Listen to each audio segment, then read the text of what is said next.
12 de octubre y es momento de recordar que España no civilizó a nadie, porque saquear, someter y cobrarle derecho de piso a pueblos que no conoces no es civilizar. Las personas no descubren personas, aunque argumenten que trajeron escuelas, hospitales y leyes, como si en este lado del mundo no hubieran existido ni sistemas educativos, ni aparatos legislativos o servicios médicos. En América lo que sucedió fue una invasión y un saqueo que terminó por destruir la civilización que aquí ya existía. Y no lo digo yo, lo dicen los mismos españoles, como el fraile Bernardino de Sahagún, que llegó unos años después de la caída de Tenochtitlan y que cuenta cómo entre las sociedades mexica y las europeas no hay mucha diferencia. Todas las naciones, por bárbaras que hayan sido, han puesto los ojos en los sabios y poderosos para persuadir. Hay de estos tantos ejemplos entre los griegos, latinos, españoles, franceses e italianos, que esto mismo se usaba en esta nación indiana y más principalmente entre los mexicanos. Palabras más, palabras menos, en el México prehispánico existieron grandes dirigentes como los hubo en las naciones europeas, que procuraban gobernar con justicia, y la justicia se hace a través de leyes, y las leyes a través de legisladores, senadores, jueces, los cuales ya existían también en aquel entonces. Y es el mismo fraile quien nos cuenta cómo se llevaba a cabo la impartición de justicia en Tenochtitlan.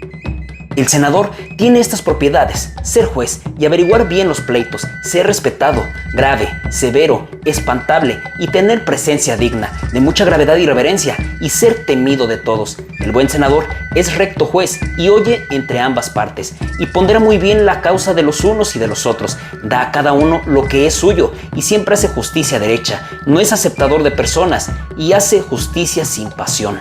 Y si existían jueces y senadores, entonces también existían los juzgados y las salas de audiencia, donde se aplicaban las 80 leyes que Nezahualcóyotl había ordenado legislar cuando gobernó Texcoco, la Atenas del mundo prehispánico.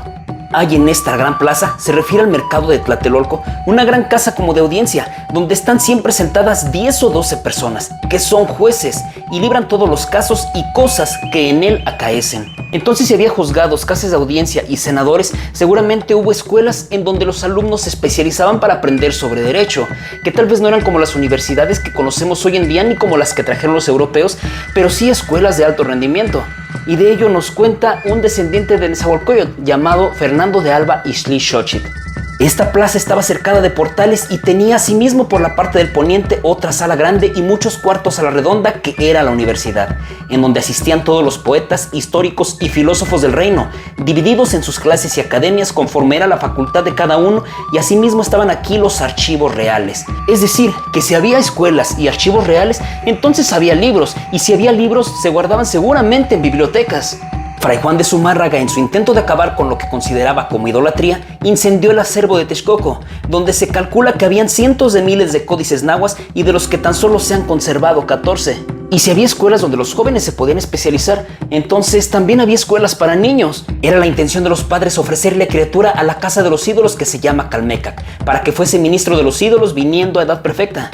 Y si ofrecían la criatura a la casa del Tepochcali, era su intención que allí se criase con los otros mancebos para servicio del pueblo y para las cosas de la guerra.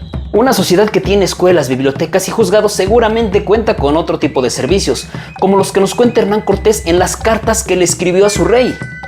Hay calle de herbolarios, donde hay todas las raíces y hierbas medicinales que en la tierra se hallan.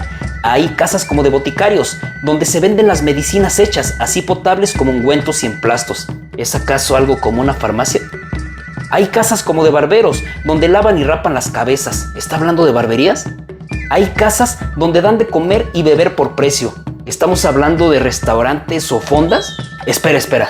¿Habló de médicos? ¿Qué no se supone que los españoles trajeron la medicina y los hospitales? El médico suele curar y remediar las enfermedades. El buen médico es atendido, buen conocedor de las propiedades de las hierbas, piedras, árboles y raíces, experimentado en las curas, el cual también tiene por oficio saber concertar los huesos, purgar, sangrar y sajar, y dar puntos, y al fin librar de las puertas de la muerte. Todo esto me suena a una sociedad que no era ni salvaje ni incivilizada y que tampoco necesitaba ser salvada por Europa. Pero, ¿en dónde se encontraban estos establecimientos? El mercado de Tlatelolco era una plaza tan grande como 2 veces la ciudad de Salamanca, toda cercada de portales alrededor, donde hay cotidianamente arriba de 60,000 ánimas comprando y vendiendo, donde hay todos los géneros de mercaderías que en todas las tierras se hallan.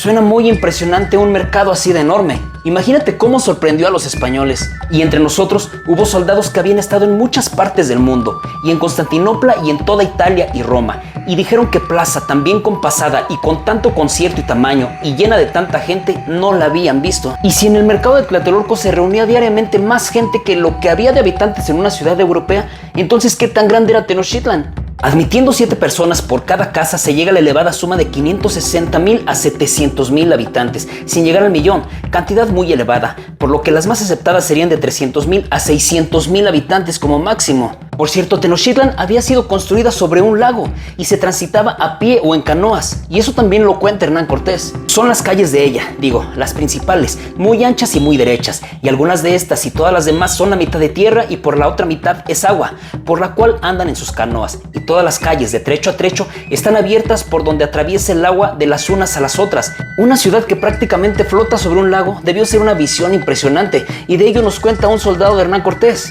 Nos quedamos admirados y decíamos que parecía a las cosas de encantamiento que cuentan en el libro de Amadís, por las grandes torres y cues y edificios que tenían dentro en el agua, y todos de cal y canto.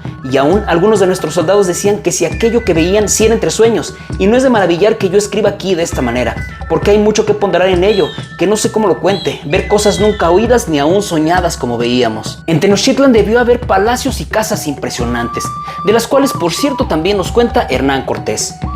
Tenía dentro de la ciudad sus casas de aposentamiento, tales y tan maravillosas que me parecería casi imposible poder decir la bondad y grandeza de ellas, y por tanto no me pondré en expresar cosa de ellas, más que de en España no hay su semejable.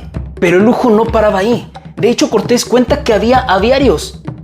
En esta casa tenían 10 estanques de agua, donde tenían todos los linajes de aves de agua que en estas partes se hallan, que son muchos y diversos, todas domésticas, y para las aves que se crían en la mar eran los estanques de agua salada, y para las de ríos, lagunas de agua dulce. No sé ustedes, pero este nivel de desarrollo que había en el México prehispánico no suena como que los españoles hayan venido a civilizar y tuviéramos que agradecerles por ello. Siendo todo esto así, nada falta por tanto a los indios mexicanos para que, con igual razón que a los egipcios, los llamemos versados en un género superior de sabiduría. Bueno, pero ¿dónde quedó todo aquello? ¿Qué pasó con esas construcciones y desarrollo?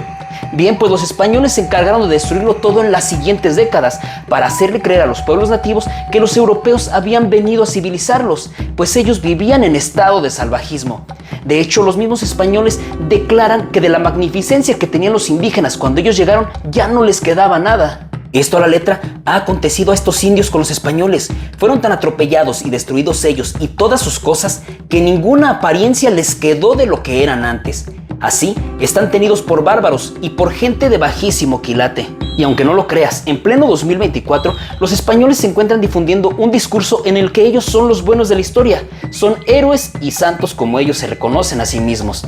Son los salvadores de este continente, los civilizadores, quienes les mostraron a los pueblos indígenas el camino para salir del salvajismo. Pero ¿tú qué opinas? Yo soy Shu. Sígueme en redes sociales y recuerda, nunca olvides tus raíces. Nos vemos en el siguiente video.